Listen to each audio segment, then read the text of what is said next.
விஸ்வவாணி நற்செய்தி பணி இயக்கம் வழங்கும் சிகரம் தொடும் புறாக்கள் நிகழ்ச்சிக்கு உங்களை அன்புடன் வரவேற்கிறோம். இது பெண்களுக்கான பிரத்யேக நிகழ்ச்சி. வாங்க நிகழ்ச்சிக்குள்ள போலாம்.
பிரியமானவர்களே, வேதம் அறிவோம் பகுதியில் நாம் வேத புத்தகத்தில் சொல்லப்பட்டிருக்கும் மிருகங்கள், தாவரங்கள், பறவைகள், விலங்குகள் ஆகியவை பற்றி பார்த்து வருகிறோம். இந்த நாளில் யோர்தான் நதி குறித்து பார்க்க இருக்கிறோம். தென்மேற்கு ஆசியாவில் ஓடுகின்ற சுமார் 251 கிலோமீட்டர் நீளம் கொண்டது யோர்தான் நதி. யோர்தான் என்றால் இறங்குதல் என்று பொருள்படும். லீபனோன் தேசத்தில் எர்மோன் பர்வதம் கடல் மட்டத்திற்கு மேல் சுமார் 9230 அடி உயரத்தில் மிக அழகாக காட்சி தருகிறது. எர்மோன் மலையிலிருந்து பனிகள் உருகி 4 சிறிய நீரோடைகளாக உருவெடுத்து ஹூலா ஏரியில் ஒன்று கூடுகிறது. தற்போது மெரோம் ஏரி என்று அழைக்கப்படுகிற இந்த இடம் பார்ப்பதற்கு மிக அருமையான அமைதியான இடமாகவும் தெளிந்த நீருடனும் காட்சியளிக்கிறது. ஏரியிலிருந்து தண்ணீர் நீர்வீழ்ச்சியாகி கீழே விழுகிற நொடி பொழுதிலிருந்து யோர்தான் நதியாக மாறுகிறது. சிறிது தூரம் பாய்ந்தோடி கலிலேயா கடலில் கலங்கின நிலையில் வந்து சேருகிறது. பின்பு கலிலேயா கடலின் மறுபக்கத்தில் மீண்டும் ஓடத் துவங்கி இஸ்ரவேல் தேசத்தில் சுமார் 50 மைல் வளைந்து நெளிந்து ஓடி 1300 அடி கீழே உள்ள சவக்கடலில் வந்து சேருகிறது. இது இஸ்ரவேல் தேசம் முழுவதும் ஓடும் ஒரே நதியாகும். இஸ்ரவேல் நாட்டுக்கும் சீரியா, யோர்தான் ஆகிய நாடுகளுக்கும் எல்லையாக யோர்தான் நதி இருக்கிறது. வேத புத்தகத்தில் யோர்தான் பற்றி குறிப்பிடப்படும் பதம் 199 முறை பயன்படுத்தப்பட்டுள்ளது. இஸ்ரவேல் மக்கள் கானானுக்கு செல்ல தடையாக இருந்த யோர்தான் நதியை கர்த்தர் யோசுவாவை கொண்டு ஒரு குவியலாக குவிந்து நிற்கச் செய்தார் என்பதை யோசுவா 3ஆம் அதிகாரத்தில் காண்கிறோம். யோர்தான் நதி எலியா தன் சால்வையை எடுத்து முறுக்கி அடிக்கும் போதும் இரண்டாக விலகுகிறது. எலிசா எலியாவின் மேலிருந்து விழுந்த சால்வையை பிடித்து எலியாவின் தேவன் எங்கே என்று அடிக்கும் போதும் இந்த யோர்தான் விலகுகிறது என்பதை 2 ராஜாக்கள் 2ஆம் அதிகாரத்தில் காண்கிறோம். சீரியா தேசத்து படைத்தலைவன் நாகமான் குஷ்டரோகம் நீங்க எலிசா தீர்க்கதரிசி யோர்தான் நதியில் 7 தரம் ஸ்நானம் பண்ணு என்றதையும், நாகமான் 7 தரம் முழுகும்போது குஷ்டரோகம் குணமானதையும் 2 ராஜாக்கள் 5ஆம் அதிகாரத்தில் காண்கிறோம். யோர்தான் நதியில்தான் யோவான் ஸ்நானகன் ஞானஸ்நானம் கொடுத்தார். மிகப்பெரிய சிறப்பு, உலக இரட்சகரான இயேசு கிறிஸ்து யோவானால் யோர்தான் நதிக்கரையில் ஞானஸ்நானம் பெற்றார். இயேசு தேவனுடைய குமாரன் என்று யோர்தான் நதிக்கரையில்தான் வெளிப்படுத்தப்பட்டது. குமாரனாக இயேசுவும் புறாவாக தேவ ஆவியானவரும் வானத்திலிருந்து சத்தமாக பிதாவும் ஆகிய மூவரும் ஒருமித்து திருத்துவம் என்பதை விளக்கும் ஒரு இடம்தான் யோர்தான் என்பதை மத்தேயு 3ஆம் அதிகாரத்தில் காண்கிறோம். யோர்தான் நதி இஸ்ரவேல் தேசம் முழுவதும் கனிகள் நிறைந்த சோலைகளை உண்டாக்கி செழிப்பாக்குகிறது, உணவுப் பொருட்களை விளைவிக்கிறது. இயற்கை வளங்களுக்கு மிகப்பெரிய ஆதாரமாக இருக்கிற நதியை தந்து கர்த்தர் எல்லா ஜீவன்களையும் காத்து வருகிறார். சங்கீதம் 36:8 பின்பகுதியில் உமது பேரின்ப நதியினால் அவர்கள் தாகத்தை தீர்க்கிறீர் என்றும், சங்கீதம் 65:9 தேவரீர் பூமியை விசாரித்து அதற்கு நீர் பாய்ச்சுகிறீர், தண்ணீர் நிறைந்த தேவ நதியினால் அதை மிகவும் செழிப்பாக்குகிறீர், இப்படி நீர் அதை திருத்தி அவர்களுக்கு தானியத்தை விளைவிக்கிறீர் என்று எழுதப்பட்டிருக்கிறது. இயேசு கிறிஸ்து யோவான் 7:38 வேத வாக்கியம் சொல்லுகிறபடி, என்னிடத்தில் விசுவாசமாய் இருக்கிறவன் எவனோ அவன் உள்ளத்திலிருந்து ஜீவ தண்ணீருள்ள நதிகள் ஓடும் என்றார். விசுவாசிகளாகிய நமது உள்ளத்திலிருந்து புறப்படுகிற வார்த்தைகள் ஜீவன் கொடுக்கிறதாக, ஆசீர்வாதம் கொடுக்கிறதாக காணப்பட ஆண்டவர் நமக்கு அருள் தந்து நடத்துவாராக. ஆமீன். பிரியமானவர்களே, என்னுடைய பெயர் டெனிசா டேவிட்சன். நான் ஒரு சைக்கியாட்ரிஸ்ட் ஆக்லாண்ட்லேருந்து பேசுகிறேன். இன்னைக்கு நீங்கள் பார்க்குற மாதிரி நல்லா காற்றோட்டமாக இருக்குதுங்க. நம்ம போன 3 வாரங்களும் நம்ம ஒரு க்ளோஸ் மெம்பரை இழக்கும் பொழுது அது எப்படியெல்லாம் நமக்கு அஃபெக்ட் ஆகலாம், இல்லைன்னா அந்த பாதையில் மற்றவங்க போகும் பொழுது அவங்கள எப்படி நம்ம சப்போர்ட் பண்ணலாம் அப்படின்னு பார்த்தோம். இன்றைக்கி நம்ம இம்மீடியட் டைம்ஸ்க்கு அப்புறம் திரும்ப நம்ம வாழ்க்கையை எப்படி நம்ம பிக்கப் பண்ணி பில்ட் பண்ணலாம், நம்மளுடைய ஃபேத், நம்ம ஸ்பிரிச்சுவாலிட்டி, அதையும் எப்படி நம்ம திரும்ப பில்ட் பண்ணலாம் அப்படிங்கிறத பார்க்க போகிறோம். ஆஃப்டன் டைம்ஸ் நமக்கு ஒரு க்ளோஸ் மெம்பர் ஆஃப் ஃபேமிலியை இழக்கும் பொழுது கண்டிப்பாக எல்லாருமே ஜோம் பண்ணி ஆண்டவரே காப்பாற்றுங்க அப்படி ஆகலை, அவங்க இறந்து போயிட்டாங்க அப்படின்னா ஏன் அப்படின்னு ரொம்ப கொஸ்டின்ஸ் வரலாம். அப்போது சிலவேளை மன தளர்ச்சி வரலாம். ஆண்டவரே நம்ம ஜோம் பண்ணுறதை கேட்க கூட இருக்காரா, இல்லைன்னா ஆண்டவர் அங்கே இருக்கிறாரா அப்படின்னு கூட கொஸ்டின்ஸ் வரலாம். அந்த மாதிரி நேரங்களில் ஒரு சின்ன இன்சிடென்ட் பைபிளிருந்து உங்களுக்கு நான் ஞாபகப்படுத்துகிறேன். எலியா தீர்க்கதரிசி ஆகாப்டிருந்து ஓடும் பொழுது நிறைய அதிசயங்களை பார்த்த பிறகு தான் ஓடுறார். அப்படி ஓடும்போது மன தளர்ச்சி அடைந்து அப்படியே விழுந்துட்டு சொல்கிறார் ஆண்டவர்கிட்ட, என்னுடைய உயிரை எடுத்துட்டா பெட்டர் சாமி, நான் செத்து போயிட்டேன் பெட்டர் அப்படிங்கிறாரு. அப்போ ஆண்டவர் எலியாட்ட போய் வாக்குவாதம் பண்ணலை, அவரை கண்டிக்கலை. ஆண்டவர் நீ என்னை நம்ப மாட்டீங்க அப்படின்னு அவரை திட்டலை. ஆண்டவர் என்ன சொல்கிறாரு, ஒரு தூதனை அனுப்பி எலியாட்ட போய் பேசி, நீ ரொம்ப டயர்டாக இருக்கிற, இந்த உனக்கு தண்ணி இருக்குது, தண்ணி குடி, இந்த உனக்கு சாப்பாடு இருக்குது, சாப்பிடு, அதுக்கப்புறம் தூங்கு, அதுக்கப்புறம் நீ எழும்பி திரும்பமாக போ அப்படின்னு சொல்கிறாரு. ஸோ நம்மளுடைய ஆண்டவர் கம்பேஷனேட், லவ்விங் அப்படி இருக்கார். அதே மாதிரி நம்மளும் நமக்கே ஒரு கம்பேஷன் லவ் காட்டுறதுல தப்பு இல்லை. நம்ம மற்றவங்களுக்கும் கம்பேஷன் லவ் தான் காட்டணும். அதுதான் நம்ம ஆண்டவர் நமக்கு காட்டுற வழி.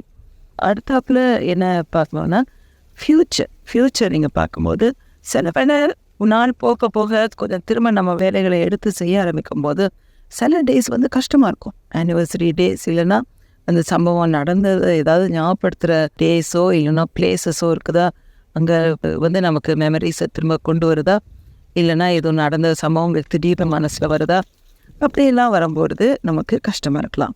சில வேளை கூடுகை இருக்கிற இடங்கள், அதாவது ஈவன் சர்ச்சுக்கு போகும்போதோ இல்லைன்னா ஸ்கூல் மீட்டிங்ஸ் போகும்போதோ வேறு மற்றவங்களை குடும்பமாக பார்க்கும்போது என் குடும்பம் முழுமையாக இல்லையே, என் கணவரோ மனைவியோ இல்லையே, எங்கள் அப்பா இல்லையே, எங்கள் அண்ணனா தம்பியோ இல்லையே, எங்கள் அம்மா இல்லையே அப்படின்னு மனசில் வேதனை வரலாம்.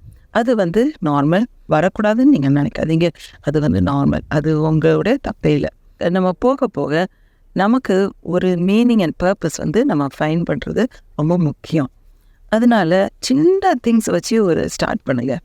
உங்களுக்கு எது உங்களுக்கு பிடிக்குமோ அந்த காரியம் ஒன்று பண்ண ஆரம்பிங்க. இப்போ உங்களுக்கு தைக்கிறது பிடிக்குமா, எம்ப்ராய்டரி பிடிக்குமா, அதை கொஞ்சம் திரும்ப பண்ண ஆரம்பிங்க. இன்னொன்று உங்களுக்கு செடி வளர்க்குறது பிடிக்குமா, இடம் இல்லைன்னா ஒரு தொட்டியை வச்சு கூட ஒரு செடி நீங்கள் வளர்க்க ஆரம்பிங்க. இல்லைன்னா உங்களுக்கு பெட்ஸ் பிடிக்குமா, ஒரு பூனையோ நாயோ எடுத்து வளர்க்க முடியும்னா அதை பண்ணுங்க. ஸோ ஏதாவது ஒரு சின்ன இது உங்களுக்கு ஒரு மீனிங் கொடுக்குறத நீங்கள் திரும்பமாக ஆரம்பிங்க. அப்படி நீங்கள் பண்ணும்போது மற்றவங்க ஐயோ இவங்க பாவம், இவங்களுக்கு இப்படி ஆயிடுச்சு இப்படி ஆயிடுச்சுன்னு சொல்லி அதை கேட்டு இல்லைன்னா மற்றவங்க உங்களை அந்த மாதிரியே ட்ரீட் பண்ணுறது உங்களுக்கே வெறுத்து போயிடலாம். கொஞ்சம் எனக்கு எல்லாரும் பிட்டி பண்ணி வெறுத்து போயிடுச்சு, நான் ஒரு நார்மலாக எல்லோரும் என்னை பார்த்தாங்கன்னா பெட்டராக இருக்கும் அப்படின்னு நீங்கள் நினைக்கலாம். அந்த மாதிரி நேரத்தில் இப்படி நீங்கள் உங்களுடைய டேலண்ட்டை வச்சு சின்ன விஷயம் செஞ்சாலும், ஒரு தக்காளி செடி வளர்த்தீங்கன்னா, இல்லைன்னா ஒரு கருவேப்பிலை செடியோ இல்லைன்னா கோரியாண்டரோ ஏதோ ஒன்று வளர்க்குறீங்கன்னா அதில் 2 கொப்பை ஒடிச்சு இன்னொருத்தவங்களுக்கு நீங்கள் கொடுத்தீங்கன்னா கூட நீங்கள் உங்கள்கிட்ட இருக்கிறத மற்றவங்களுக்கு ஷேர் பண்ணுறீங்க. அப்போ உங்களுக்கும் என்னையால் மற்றவங்களுக்கு இன்னொன்று செய்ய முடியுது அப்படின்னு ஒரு தைரியம் வரும் மனசில். மற்றவங்களுடைய மனசுலையும் இவங்க நம்ம கூட ஷேர் பண்ணுற மாதிரி அந்த ஸ்டேட்டுக்கு வந்துட்டாங்களே பரவாயில்லையே அப்படின்னு வரும். அவங்களும் உங்களை திரும்பமாக நார்மலைஸ் பண்ணி ட்ரீட் பண்ண ஆரம்பிப்பாங்க. நீங்களும் உங்களையே திரும்பவுமாக நார்மலாக ட்ரீட் பண்ண ஆரம்பிக்கலாம். ஸோ உங்கள் மேலேயே நீங்கள் கம்பேஷன் காட்டுங்க, மற்றவங்க மேலேயும் கம்பேஷன் காட்டுங்க. ஆனால் பிட்டி யாருக்கும் தேவையில்லை. லவ், கம்பேஷன் அதுதான் முக்கியம். ஸோ இதை மனசில் வச்சுக்கோங்க. திரும்பமாக உங்கள் ஃப்யூச்சர் முந்தி மாதிரி ஃபாஸ்ட் மாதிரி இருக்காது. ஆனால் there can be a new different future. அது உங்களுக்கு தெரியனாலும் அது ஆண்டவர் உங்களுக்கு காட்ட முடியும். ஜெபம் பண்ணுவோமா? அன்புள்ள ஆண்டவரே, இதை கேட்கும் யார் யாரெல்லாம் கர்த்தாவே கவலையில் இருக்கிறார்களோ, கஷ்டத்தில் இருக்கிறார்களோ, எப்பொழுது இந்த லாஸ் இருந்ததோ கர்த்தாவே, சமீபத்திலோ மாதங்களுக்கு முன்னாலேயோ வருடங்களுக்கு முன்னாலேயோ கர்த்தாவே, மனதில் இருக்கிற அந்த வேதனையை அந்த புண்ணையும் கர்த்தாவே நீர் ஆற்றி அவர்களுக்கு நீர் இந்த நேரத்தில் சமீபமாக இருந்து கர்த்தாவே சிறுபமாக நீர் எடுத்துமான்கிறார். லாஸை கர்த்தாவே நீர் நிரப்பி என்னுடைய பிரசனத்தால் அவர்களுடைய நாட்களை பூரணப்படுத்தி கர்த்தார். ஒவ்வொரு நாளும் கரம் பிடித்தவர்களை நடத்தும் கர்த்தாவே, அவர்கள் குடும்பங்களை நீர் எடுத்து கட்டும் கர்த்தாவே. ஒரு நாளும் ஒரு காரியத்துக்கும் இது இல்லையே என்று அவர்கள் மனதில் இருந்து குக்குரல் வராதபடிக்கு கர்த்தாவே, அவர்கள் தேவை எல்லாவற்றையும் நீர் பூர்த்திப்படும். உம்முடைய பாரத்தின் ஆசீர்வாதங்களால் நிரப்பும் ஆண்டவர்கள். அவர்கள் மனதிலே திரும்பமாக ஒரு சந்தோஷத்தை அவர்கள் ருசிக்க நீர் கிருபை செய்ய மாட்டவர். நீங்கள் ஜெபத்தை கேளும். இயேசுவின் மூலம் ஜெபம் கேளும். ஜீவனுள்ள பிதாவே, ஆமென். சிகரம் தொடும் புறாக்கள் என்ற இந்நிகழ்ச்சியிலே சென்ற 2 வாரங்களில் ரெபெக்காளை குறித்து குறிப்புகளை பார்த்தோம். அவளது உண்மையின்மை, பிள்ளைகள் விஷயத்தில் ஈசாக்குக்கு அவள் உண்மையாயிருக்கவில்லை. ஈசாக்கின் பிரிய குமாரனாகிய ஏசா தன் மூத்த பிள்ளையாய் இருந்த போதிலும் அவனை ஏமாற்ற தனக்கு பிடித்த பிள்ளை யாக்கோபின் மூலம் காரியங்களை நடப்பித்தாள். ஏசாவுக்கென்று வைத்திருந்த ஆசீர்வாதங்களை எல்லாம் புருஷன் ஈசாக்கை ஏமாற்றி யாக்கோபு பெற்றுக்கொள்ள செய்தாள். அவளது உண்மையின்மை காரணமாக அவளுக்கு கிடைத்ததெல்லாம் மனவேதனை மட்டுமே. ரெபெக்காள் யாக்கோபை நேசித்து அவனுக்காக செயல்பட்டதால் ஆசீர்வாதங்களை இழந்து போன ஏசா பெற்றோரை துக்கப்படுத்த அவர்களுக்கு பிரியமில்லாத, தெய்வ பயமில்லாத ஏத்திய பெண்களை மணந்தான். ரெபெக்காளின் உண்மையின்மை அவளது வயதான காலத்தில் துக்கத்தையும் துன்பத்தையும் வருத்தத்தையும் நிம்மதியின்மையையும் வருவித்தது. அவளது தந்திரமும் விளைவுகளும். தந்திரம் என்பது யோசித்து வேண்டுமென்று செய்யும் ஏமாற்று காரியத்தை குறிக்கிறது. தகப்பனுடைய ஆசீர்வாதத்தை ஏசா பெற்றுக்கொள்ள முடியாதபடி நம்பிக்கை துரோக திட்டத்தை செயல்படுத்தினாள் ரெபெக்காள். ஈசாக்கு வயது முதிர்ந்து பார்வையற்று போனான். எனவே ஏசாவை அழைத்தான். தான் மரணம் அடையும் முன் அவனை ஆசீர்வதிக்கும்படி வேட்டையாடி ருசியுள்ள பதார்த்தங்களை சமைத்து வரும்படி கூறினான். அநேக ஆண்டுகளுக்கு முன்பு கிழக்கத்திய நாடுகளில் தகப்பனும் மகனும் சேர்ந்து விருந்துண்பது என்பது மகனது நலம் கோரி தகப்பன் வாழ்த்துவதை குறிப்பதாகும். ஈசாக்கு ஏசாவிடம் சொன்னதை கேட்ட ரெபேக்காள் இளைய மகன் யாக்கோபு அந்த வாழ்த்துதல்களையும் ஆசீர்வாதங்களையும் பெற்றுக்கொள்ள வேண்டும் என்று விரும்பினாள். வஞ்சனையாக அதனை பெற்றுக்கொள்ள யாக்கோபை தூண்டிவிட்டாள். ஆதியாகமம் 27:8-9-10 ஆகியால் என் மகனே, என் சொல்லை கேட்டு நான் உனக்கு கற்பிக்கிறபடி செய். நீ ஆட்டு மந்தைக்கு போய் 2 நல்ல வெள்ளாட்டு குட்டிகளை கொண்டு வா. அவைகளை உன் தகப்பனுக்கு பிரியமானபடி ருசியுள்ள பதார்த்தங்களாக சமைப்பேன். உன் தகப்பன் தாம் மரணமடையும் முன்னே உன்னை ஆசீர்வதிக்கும்படி அவர் புசிப்பதற்கு நீ அதை அவரிடத்தில் கொண்டு போக வேண்டும் என்றாள்.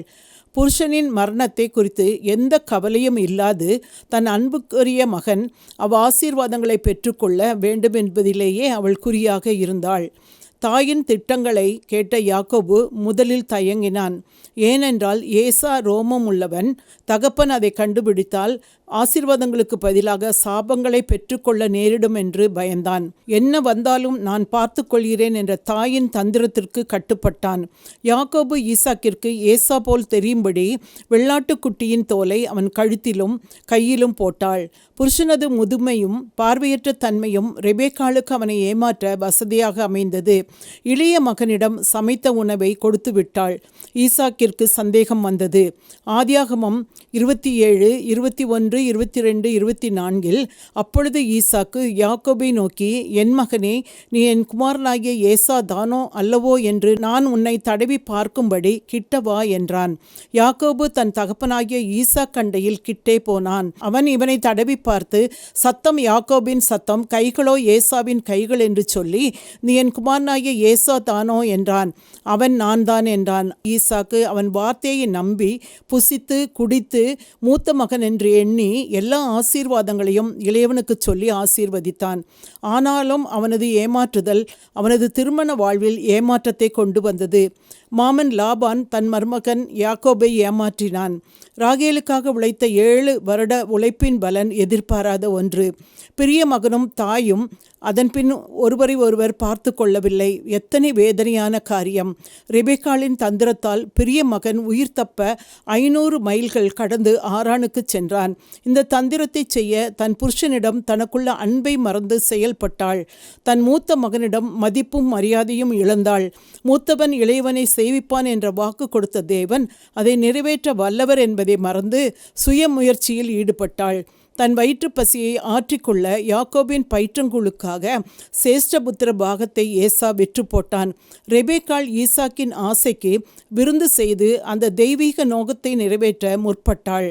அப்போஸ்தலனாகிய பேதுரு 1 நிருபத்திலே 1 பேதுரு 2:1-2 இப்படி இருக்க கர்த்தர் தயவுள்ளவர் என்பதை நீங்கள் ருசித்தது உண்டானால் சகல துர்க்குணத்தையும் சகலவித கபடத்தையும் வஞ்சகங்களையும் பொறாமைகளையும் சகலவித புறங்கூறுதலையும் ஒழித்துவிட்டு என்று சொல்லப்பட்டிருக்கிறது. ரெபேக்காளை குறித்து நாம் பார்க்கும் பொழுது மன உறுதி உள்ள அவள் தன் திடத்தை இழந்து உடைந்த உள்ளமும் கண்ணீருமே அவளது கடைசி நாட்கள் ஆயின. 20 வருட காலத்திற்கு பின் யாக்கோபு திரும்பி வந்தான். அவன் வரும் முன்னே ரெபேக்காள் இறந்து போயிருந்தாள். தன் ஆசீர்வாதங்களுக்காக முயற்சித்த தன் தாய் ரெபேக்காளை காண யாக்கோபிற்கு கொடுத்து வைக்கவில்லை. ரெபேக்காள் தான் செய்த நம்பிக்கை துரோகத்தினால் புருஷன் மீது வைத்திருந்த அன்பை கரைப்படுத்தி கொண்டாள்.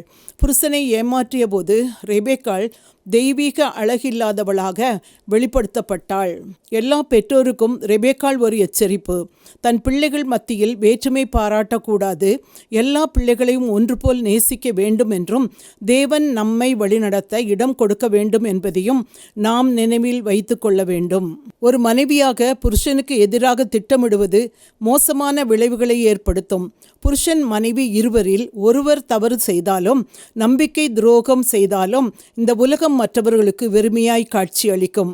அத்தை சாராளை போன்று தன் இஷ்டத்திற்கு செயல்பட்டு கணவனை ஏமாற்றினாள். சரியான விதத்தில் நம்மை நாம் கணவனுக்கு சமர்ப்பித்து கொள்ளவில்லை என்றால் பிள்ளைகளின் கீழ்ப்படியாமைக்கும் கெட்ட நடவடிக்கைகளுக்கும் நாமே காரணமாவோம்.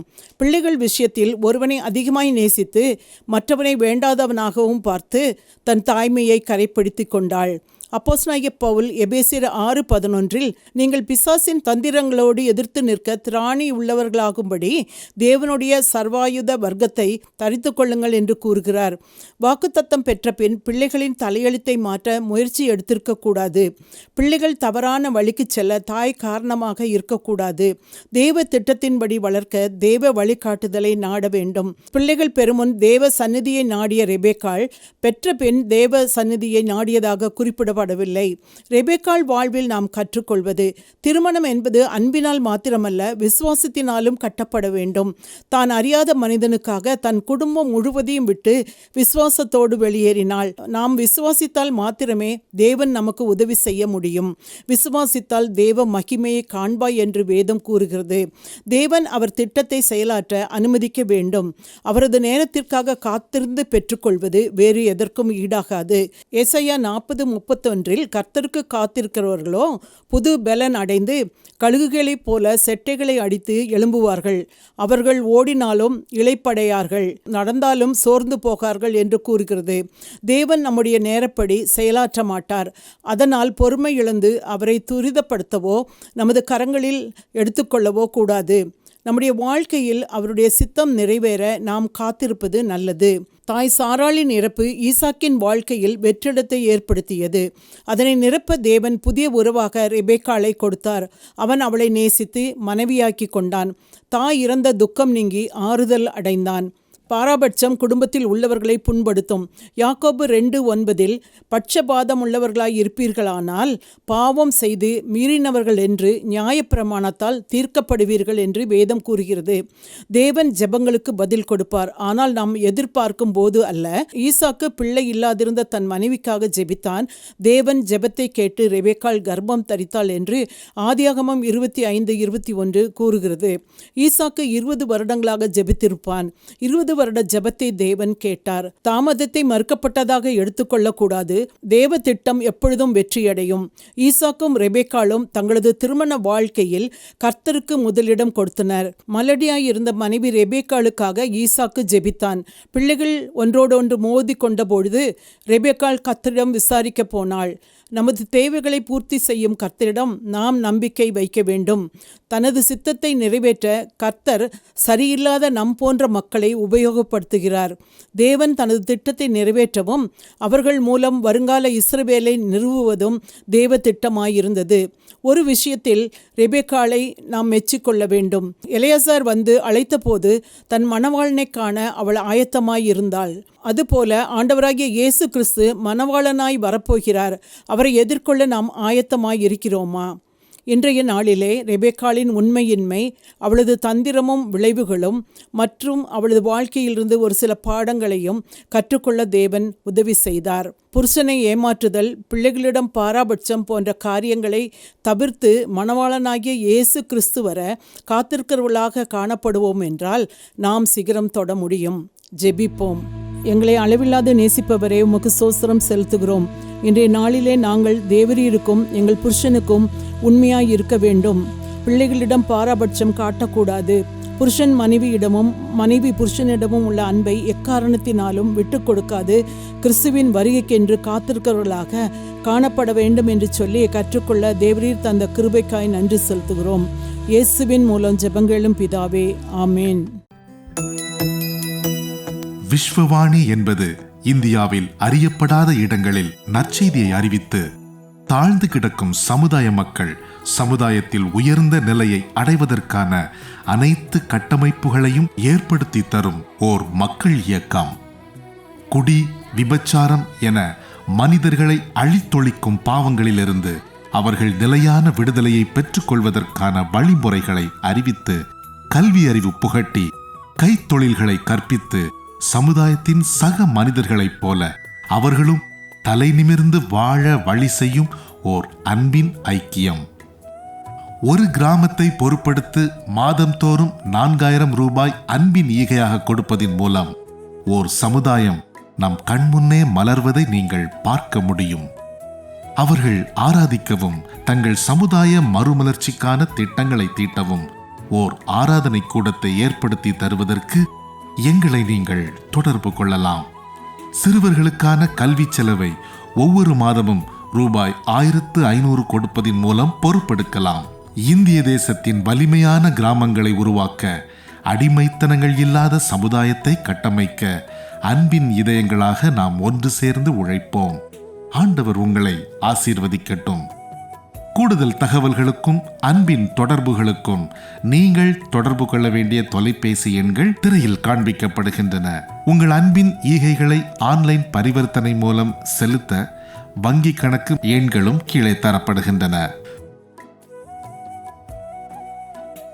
பிரத்யேகமாக தரப்பட்டிருக்கும் QR கோடையும் நீங்கள் ஸ்கேன் பண்ணிக் கொள்ளலாம். உங்கள் ஜெபங்களாலும் ஈகைகளாலும் இந்தியாவை ஆசீர்வதிக்கும் உங்களை ஆண்டவர் அளவில்லாமல் ஆசீர்வதிப்பாராக. இந்த நிகழ்ச்சி உங்களுக்கு மிகுந்த ஆசீர்வாதமாய் இருந்திருக்கும் என்று சொல்லி நம்புகிறோம். நீங்கள் பெற்ற ஆசீர்வாதங்களையும் உங்கள் ஜெப தேவைகளையும் திரையில் காணும் எண்கள் மூலம் எங்களுக்கு தெரியப்படுத்துங்கள். கர்த்தரின் ஆசீர்வாதம் உங்கள் அனைவரோடும் இருப்பதாக.